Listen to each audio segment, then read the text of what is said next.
Hey, welcome to the program. It's the Ron Van Dam Show. Hey, what the hell they do to the ECAT studio? What kind of set design is this, huh? It's my home. This is where I live. I mean, not in this room necessarily, but this is my home studio. This is where I do the Ron Van Dam Show every single weekday. That goes out to all the platforms, the internet radio, and some radio stations. That's the studio that I use behind me. And so welcome to it. Thanks for being here. I would offer you something to eat, but that's absolutely absurd. So go get your own food and sit down. Spend a half an hour with me. We'll do this every once in a while till we get through this thing, and we all will. But in the meantime, in between time, the ECAT people sounds like some type of alien spacecraft deal with the ECAT people approached me with their laser guns and they said, Ron, why don't you continue to do your show? And I said, I don't think so. And then they said, well, we'll pay you $1,000. And I said, okay, no, they can't. They didn't pay me anything.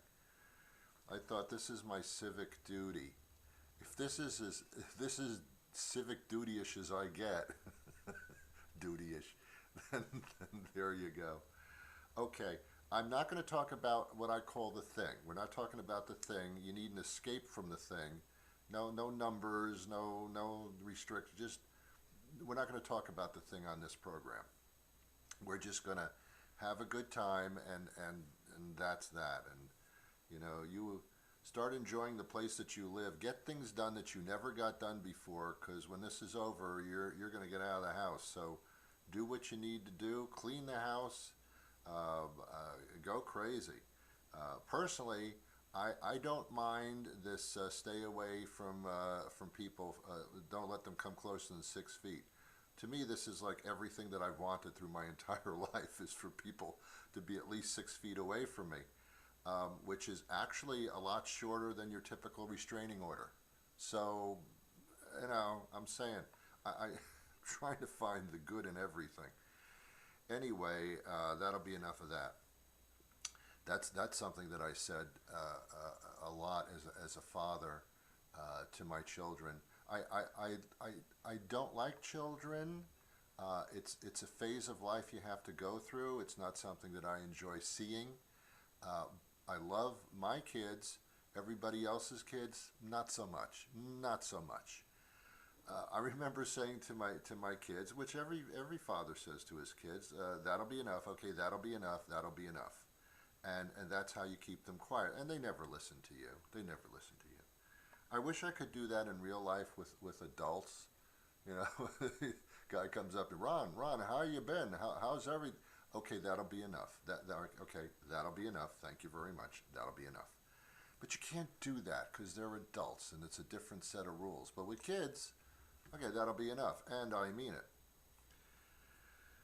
I don't know. I don't know. Kids are like cats.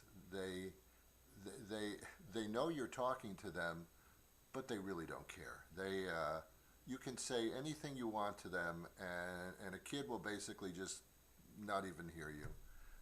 Again, they're aware you're in the room, but as far as whatever you're saying to them, doesn't make any sense. Doesn't exist. Doesn't it?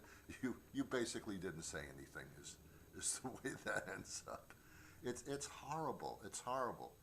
Um, kids basically, if they were old enough, they would turn around and give you the middle finger every time, because basically that's what they're saying. You can talk and you blew it. You can even punish me. It ain't gonna stop me. I'm going to get my way, and you know it. And even parents that do this tough love kind of thing, it's just a phrase. They can only go so far with the tough thing. It's kids are like cats. They are like cats. I lived in New York City for a good period of my life, and I had an apartment as well. You don't have a house in New York City. You have an apartment. Sometimes they're big apartments, but it's an apartment. So you're living in a building with other people. That in itself, to me, is totally unacceptable. I couldn't wait to move out of the city so I could have my own space. Now, with this going on, I have too much of my own space. I can't win. I can't win. So in an apartment, I could have had a dog. In some cases, they don't let you have dogs at all. But if you do have a dog, and the dog has to do the poo-poo thing, the poopy, you have to put the dog on a leash and go outside and walk the dog in the freezing cold and the sweltering hot because the dog has to go. Um, I couldn't do that. Not in an apartment. I couldn't do something like that. Can you imagine if you're sitting in your room there in bed and oh, I have to go to the bathroom. You got to get dressed, go outside, squat in the street, pick it up, go back to bed. You wouldn't do that for yourself, yet you do it for your dog because you don't want poop in your own house. So dogs are great. I had a dog that humped my leg on a regular basis. It was a female. Let me get that straight first of all. And this female dog had some type of love for my leg, and it was my right leg, her left. This dog would love to hump my right leg, and we didn't have to have dinner first or anything. No foreplay. The dog would just come right up and just start humping my leg, and I felt so cheap and dirty because I mean, what am I? And you're not even paying me?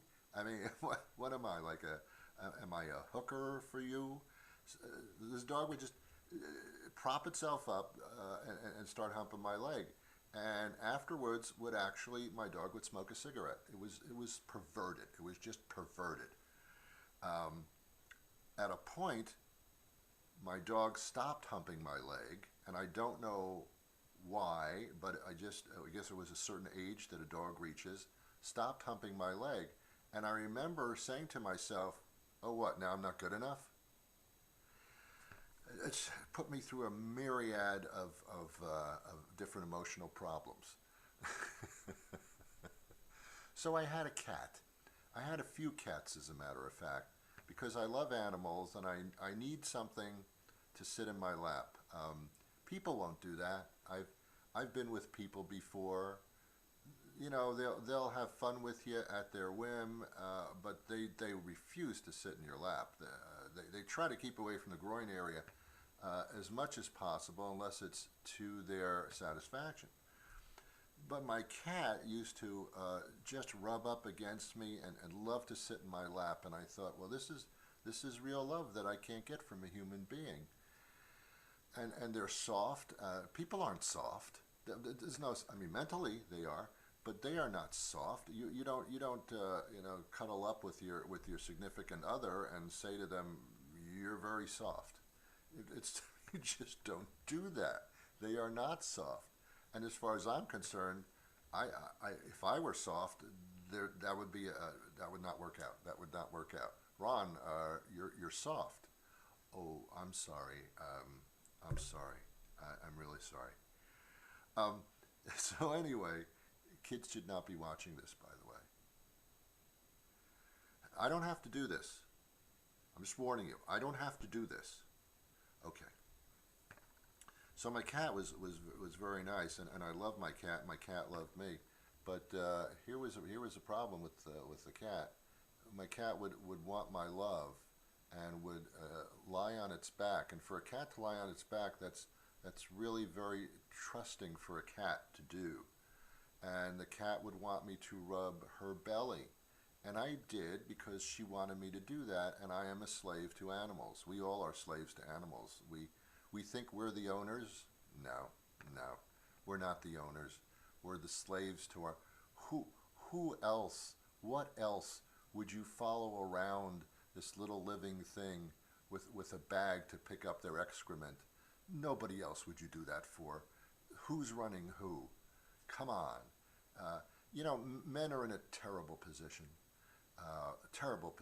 Because not only are they subservient to their animals and their pets, but also to their wives and their girlfriends. That's true. Men, the big, powerful, I'm a manly man. No, you're the puppet of the universe is what you are. You think in your mind that you're the manly man and that you're in control of everything. You're not. You're so much not. They're putting you on every day, both the animals and the females. They're making fools of you because they know, and apparently you don't. So I would rub my cat's belly, which my cat loved it, for about 15, 20 seconds. After that, my cat was bipolar. I think all cats are bipolar. All of a sudden, it's like the cat says, wait a minute, this isn't right. And the cat takes claws and lashes at me.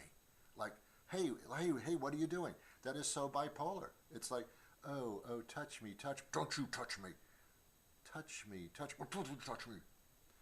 Cats are weird in that way, man. I know we worship them, and various Egyptian cats are like, whoa, don't touch them. Touch them, because they're annoying. But I still love cats anyway. I'm, so, yeah, my cat would scratch me, and I would have scratches, and people would say, Ron, what do you do? Are you self-mutilating yourself? No, it's the love of my cat. Okay, fine, whatever. And then get your own cat and you'll see what I'm talking about. Why is it that people who own cats insist on wearing black? Don't you know that's the last color you should ever wear?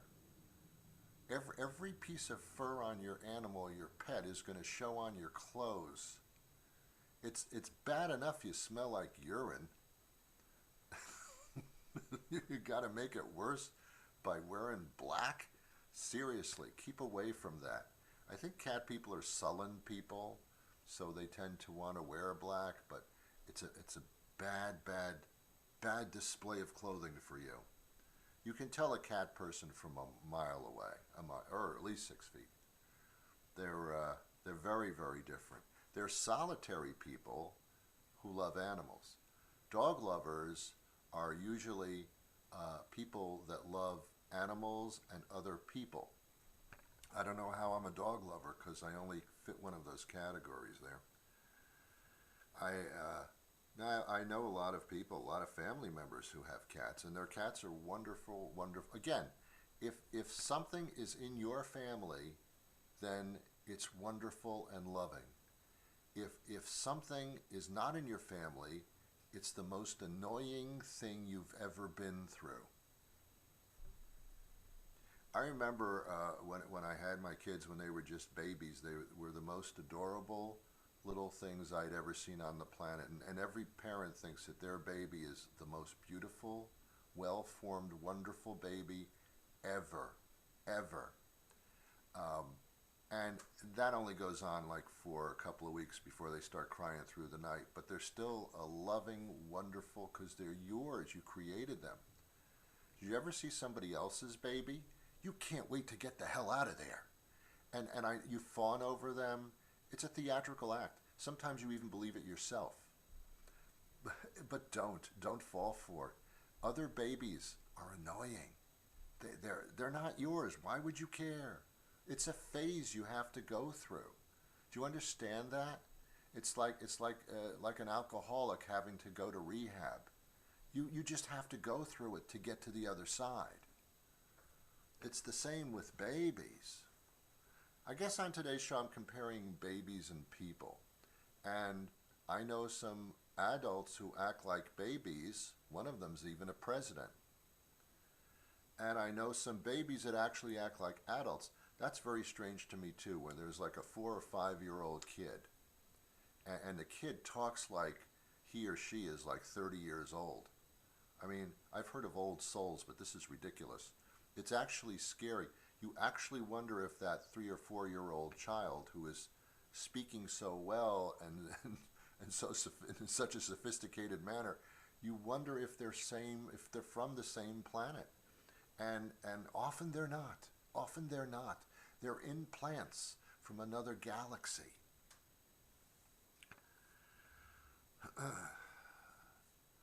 Yeah. The worst thing are children in movie theaters. Don't bring your child to a movie theater, and don't bring your child to a restaurant. There should be a sign in front of the restaurant that says, "No children." under the age of 30. Really, I'm serious. Come on. At what age do you stop being annoying? 27 maybe? Maybe 20. I think 27. All right. It's, you know I'm right.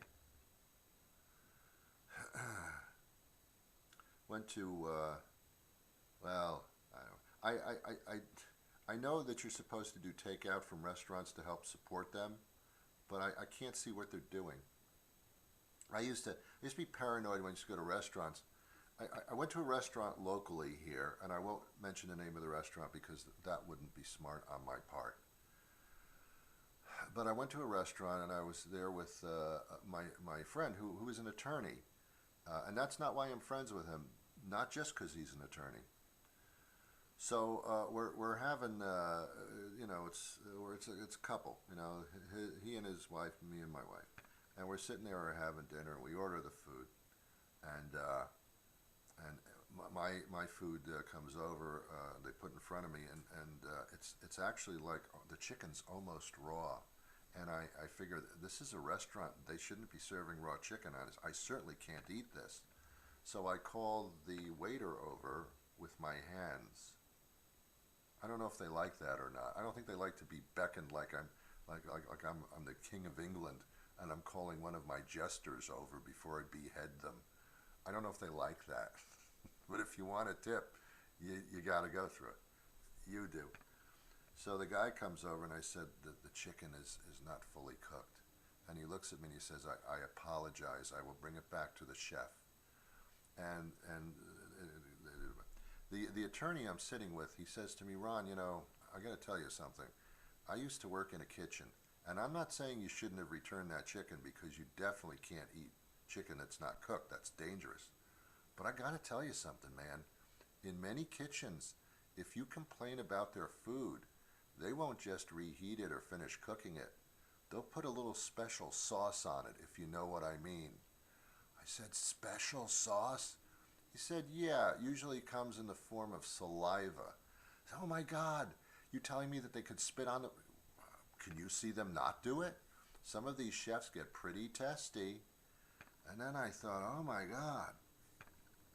I was watching and by the way, the chicken came back, and I was horrendously sick for 2 weeks after. I'm kidding, I wasn't sick.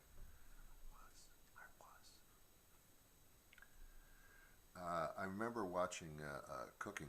I like to watch cooking shows because I love to cook. I'm a closet chef that works outside of the closet, and I actually love to cook, and I let everybody know it.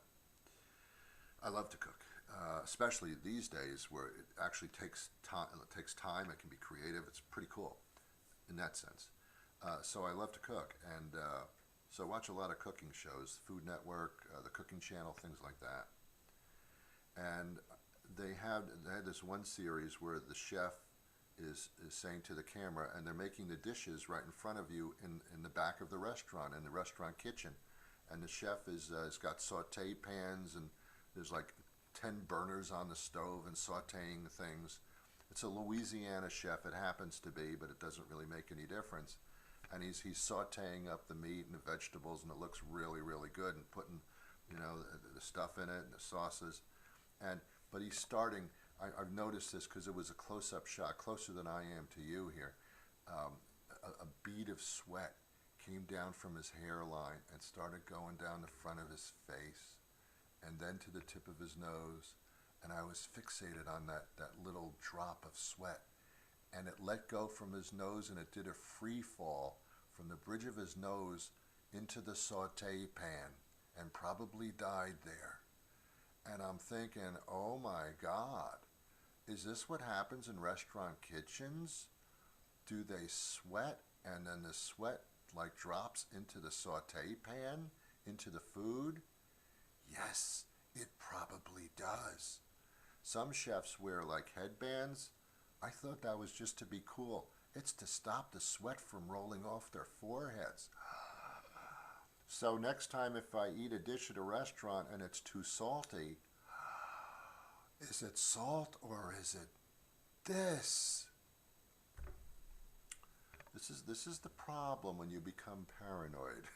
When your mind is overactive. This is what happens. It can happen to you too, and it probably will. So how are you spending your time here during this incredibly weird thing? And we will get to the other side of it. You just got to stay healthy.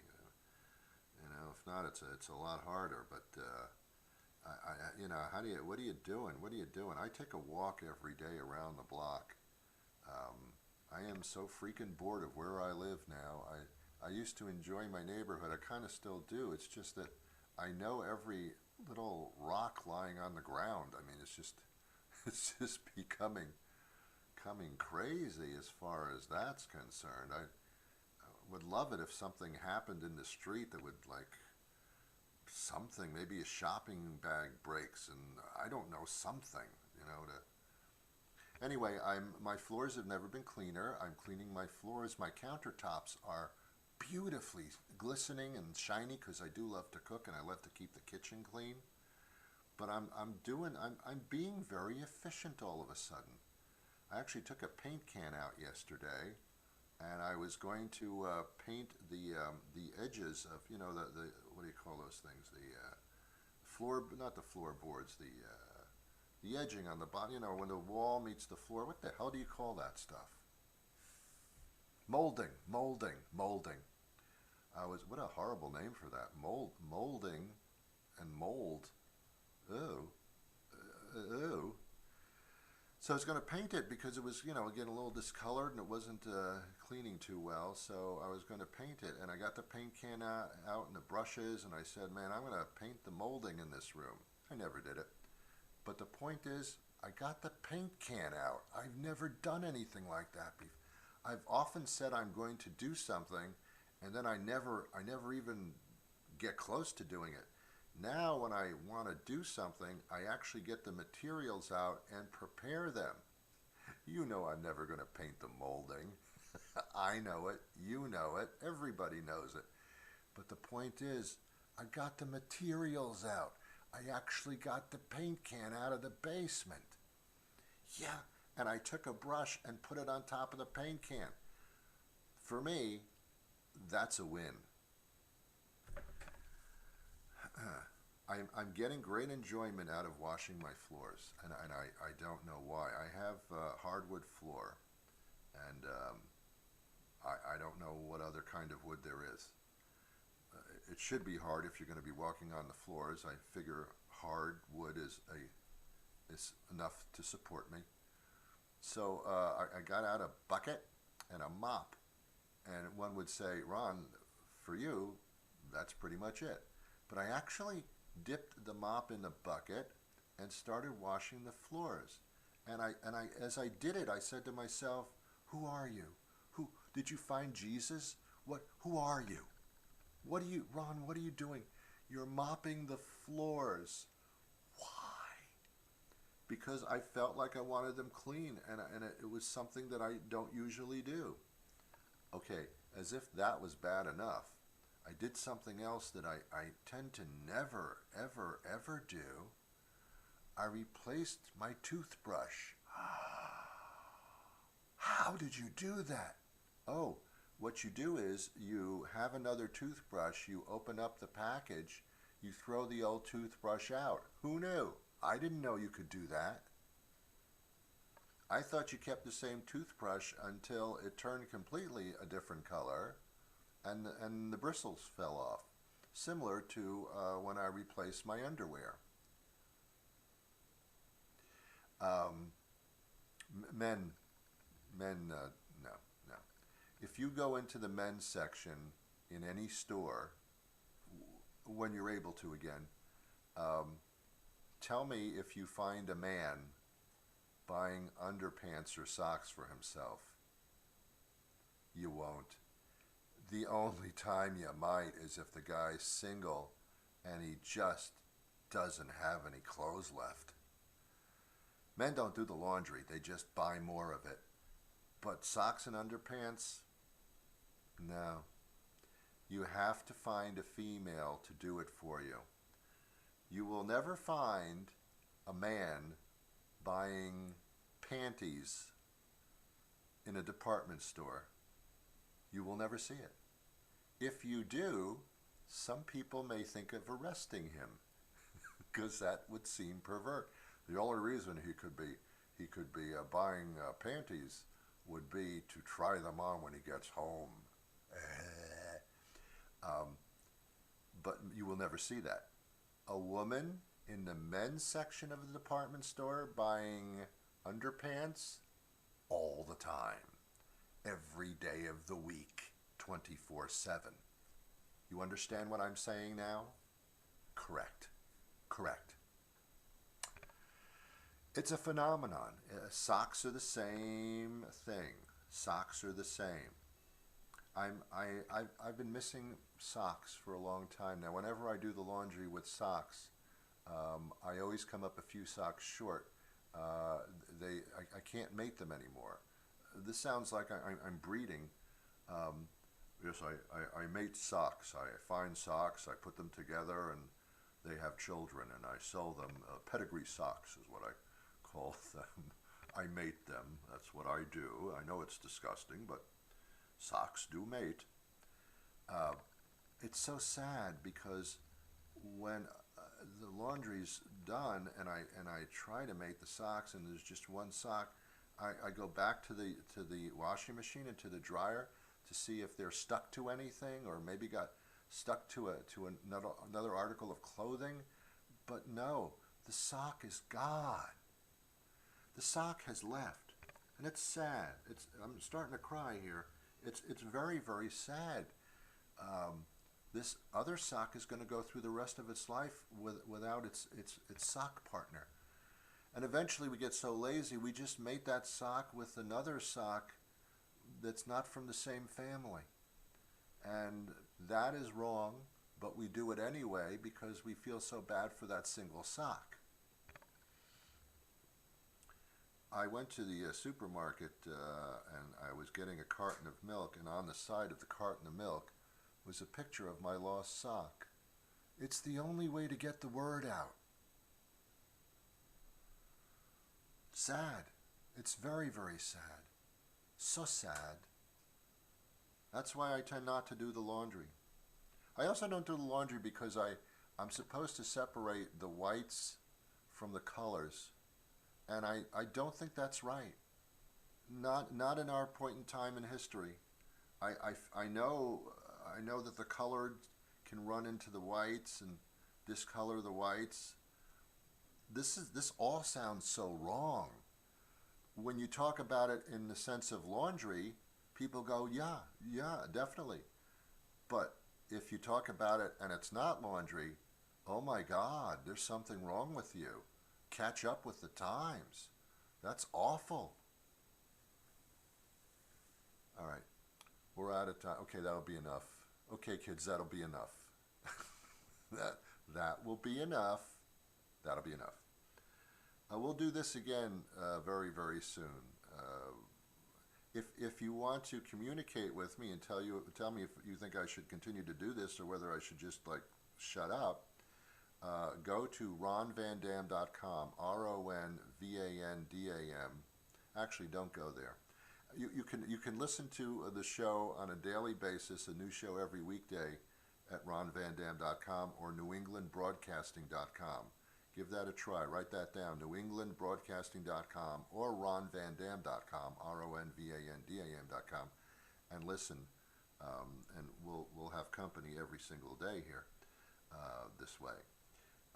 If you want to email me, it's ronvandamshow@gmail.com, ronvandamshow@gmail.com. Let me know that you want me to continue to do this from the home studio. If you don't, then just forget it, okay?